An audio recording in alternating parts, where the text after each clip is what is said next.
दुख आने भविष्य में आने वाले, हान का तात्पर्य होता है भविष्य में आने वाले दुख त्याज्य हो सकते हैं, मतलब त्यागा जा सकता है। जो भविष्य में होने वाला जो हमें मतलब कि हानि है उसको आप रोक सकते हो, ऐसा नहीं है कि उसे नहीं रोक सकते हो। केवल महर्षि पतंजलि कहते हैं कि जो भविष्य में दुख होने वाला है उसको आप रोक सकते हो, किसके द्वारा? योग के द्वारा। तो उसलिए वो आगे कहते हैं कि हेय हेतु, तो ये जो दुख हो रहा है वो इसलिए हो रहा है कि इस दुख को तब रोक सकते हो आप जब जो है जीवात्मा और बुद्धि दोनों को अलग अलग जानने लग जाओगे। ठीक है। फिर उन्होंने कहा है हान, तो उन्होंने हान का तात्पर्य ये बताया कि जो अविद्या, अविद्या के अभाव में बुद्धि और जीवात्मा में जो अज्ञान, मतलब कि अज्ञानता का जो संयोग आपने जोड़ रखा है, बुद्धि और जीवात्मा को एक मानने का जो संयोग जोड़ रखा है, इसका अभाव हो जाता है, तो ये हान है। और कहते हैं कि हानोपाय, तो हानोपाय जो है, हान का जो है मतलब दुख जो है, उस दुख का उपाय यही है कि जो कि आप जो है विवेक ख्याति प्राप्त कर लो, यानी कि बुद्धि की उच्चतम स्तर को प्राप्त कर लो, बुद्धि की सबसे उच्चतम ज्ञान को प्राप्त कर लो। सबसे उच्चतम बुद्धि जो है विवेक ख्याति होती है। यदि इसको आपने प्राप्त कर लिया तो आपको ज्ञान हो जाता है, और इसी को कहते हैं कि व्यक्ति को आत्मज्ञान हो गया, व्यक्ति जीन हो गया, व्यक्ति आत्मज्ञानी हो गया, व्यक्ति जो है क्या कहते हैं उसको, बुद्ध हो गया। यहीं पे व्यक्ति जब उसको अविद्या का जब व्यक्ति के नाश हो जाता है, जब दोनों को अलग अलग भिन्न भिन्न जान जाता है, तो उसे उसके दुखों का नाश हो जाता है, वो आत्मज्ञानी हो जाता है। क्लियर हुआ? नहीं, हाँ, संप्रजात समाधि वही है। हाँ, सही बोला आपने, वही संप्रजात समाधि है। ठीक है जी।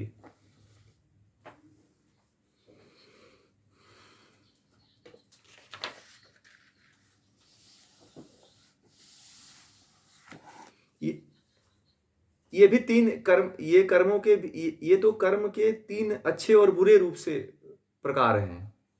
ठीक है। और ये तीन प्रकार और हैं। ठीक है। ये जो है हमारे जन्म और जन्मांतरों से जो चले आ रहे कर्म हैं, उन सबका लेखा जोखा वाला कर्म है ये, एक तरह से। ठीक है। नहीं नहीं, जो आपने क्रियमाण कर्म है ना, जो आप कर रहे हो ना, अभी योग दर्शन आपने पढ़ा। ठीक है। जब आपने योग दर्शन पढ़ा तो इसका क्या हो रहा है, संस्कार बन रहा है कि नहीं बन रहा है? अभी आपका संस्कार किसका बन रहा है? पढ़ने का, पढ़ने का संस्कार बन रहा है। तो यही संस्कार क्या हो जाता है, जमा हो जाता है। जमा, संचित मतलब जमा हो जाना। क्लियर हुआ? ये जमा हो गया तो संचित हो गया। और प्रारब्ध, प्रारब्ध जो कर्म होता है ये पूर्व जन्मों का होता है, पूर्व जन्म का।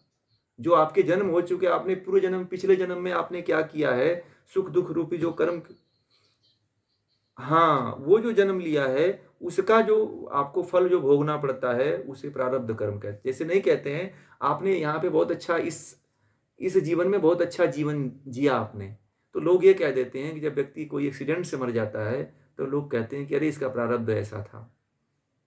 कहते हैं कि नहीं कह देते हैं? एक बहुत अच्छे आदमी को देखा होगा आपने पड़ोस में, वह जीवन में कोई गलत काम नहीं किया हुआ है और वह कैंसर से मर जाता है, तो लोग ये कह देते हैं कि अरे इसका प्रारब्ध कुछ गड़बड़ रहा होगा, इसने कुछ गलत कर्म किए होंगे, इसलिए इस व्यक्ति को कैंसर से मृत्यु हो गई। कोई लड़का है, कोई नवयुवक लड़का है और वह हार्ट अटैक से मर गया, तो आप कहते हो कि इसके पूर्व जन्म में कुछ गलत काम किया होगा इसीलिए मर गया। ये क्या होता है? प्रारब्ध होता है। पूर्व जन्म की जो संस्कार है ना, पीछा नहीं छोड़ते हैं। इसीलिए तो महर्षि पतंजलि कहते हैं कि दुखों का हेय, हेय क्या है? भविष्य में आने वाले दुखों का उपाय किया जा सकता है। ठीक है। आगे वाले सिद्धांत जब आप लोगों को कल बताएंगे तो वो चीज क्लियर हो जाएगी। अभी आप योग के सिद्धांतों को समझ लीजिए कि योग किन सिद्धांतों पे काम करता है। लोगों को यही नहीं पता है योग आप लोगों ने बहुत पढ़ा होगा, परंतु यदि इस सिद्धांतों को अपने समझ लिया तो मुझे समझाने में ज़्यादा कठिनाई नहीं होगी, फिर आप लोगों को समझने में देरी नहीं होगी और आप लोग ऐसा समझ जाओगे कि किसी को समझा सकते हो। ठीक है, जैसे गीता को आप लोग समझ गए वैसे ही इसको भी समझ जाओगे। हाँ बोलिए, कोई और बोल रहे?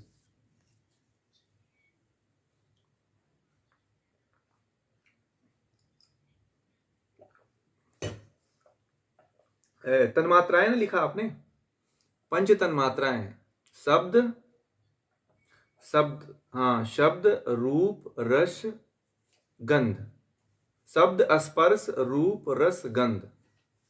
शब्द, अस हाँ इसको पंच तन्मात्रा। अभी चार्ट हम आपको उसमें डलवा देते हैं ग्रुप में, ठीक है, वो आप वहां से पूरा नोट कर लीजिएगा। ठीक है, इसका चार्ट पूरा, प्रकृति का चार्ट पूरा हम दे देते हैं, अभी ग्रुप में आपको मिल जाएगा, तो वहां से समझ लीजिएगा आप लोग पूरा। ठीक है, तो ये मैं जब तीसरा सिद्धांत कर्म का है, यही है ना तीसरा, लास्ट में यही बताया गया कर्म का। तो उसमें हमने बताया कि कर्म किसको कहते हैं। सबसे पहले तो कर्म क्या है, तो जो मन से, इंद्रियों से और शरीर से जो चेष्टा की जाती है उसे क्या कहते हैं, कर्म कहते हैं। और कर्म तीन प्रकार से महर्षि पतंजलि ने बताया है, शुभ कर्म, अशुभ कर्म और मिश्रित कर्म। तीन प्रकार के कर्म बताए हैं। तो शुभ मतलब अच्छे, अशुभ मतलब बुरे कर्म, और शुभ अशुभ का मतलब होता है मिश्रित कर्म। तो अच्छे और बुरे दोनों प्रकार के जो कर्म करते हैं उसे क्या कहते हैं, मिश्रित कर्म कहते हैं। तो हम लोग किस कैटेगरी में हैं,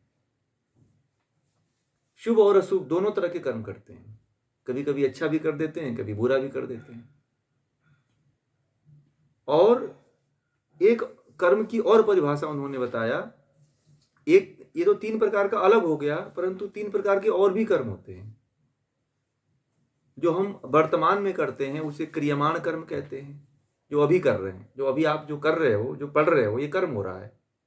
ठीक है, और यही कर्म जो है, क्रियमाण कर्म जो है, संस्कार में जाकर के जमा हो जाता है, तो इसे क्या कहते हैं, संचित कर्म कहते, संचित।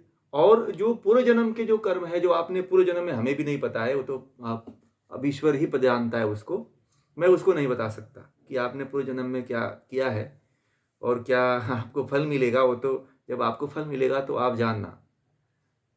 तो जो पूर्व जन्म में आपने कर्म किए रहते हैं, जो उसका फल परमात्मा इस जन्म में देता है, उसे प्रारब्ध कहते हैं। जैसे कोई बहुत अच्छा व्यक्ति को आपने ऐसे मृत्यु में देखते हैं कि जिसकी आप कल्पना नहीं कर सकते हैं कि इस व्यक्ति को इस तरह की मृत्यु क्यों हुई। सोचते हो कि नहीं आप लोग कि इतना अच्छा व्यक्ति था और इस तरह से मरा ये? ऐसा होता है कि नहीं होता है सारे अच्छे व्यक्तियों के साथ?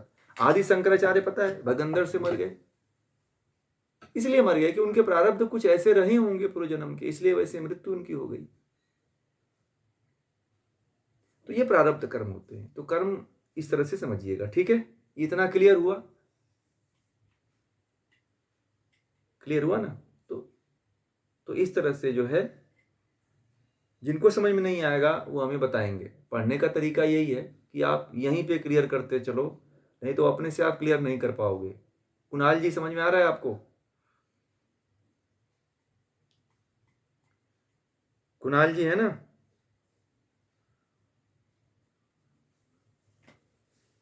इसको यदि आप लोगों ने समझ लिया योग दर्शन को, तो जीवन जीने की कला आ जाती है, जीवन जीने का ढंग आ जाता है कि हमें किस तरह से जीवन जीना है, कैसे जीना है और कहाँ तक जीना है, और जीवन की वास्तविकता क्या है और जीवन की अवास्तविकता क्या है, व्यक्ति को यह पता चल जाता है। नहीं तो ऐसे ही अंधेरे में तीर लगाते रहते हो, कहीं निशाना नहीं लगता है जीवन का। जीवन ऐसे ही झंझावातों में, कष्टों में, समस्याओं में, पीड़ाओं में खत्म हो जाता है। फिर वही कष्ट, वही दुख, वही पीड़ा, वही शादी, वही विवाह, वही बच्चे, वही माँ बाप, वही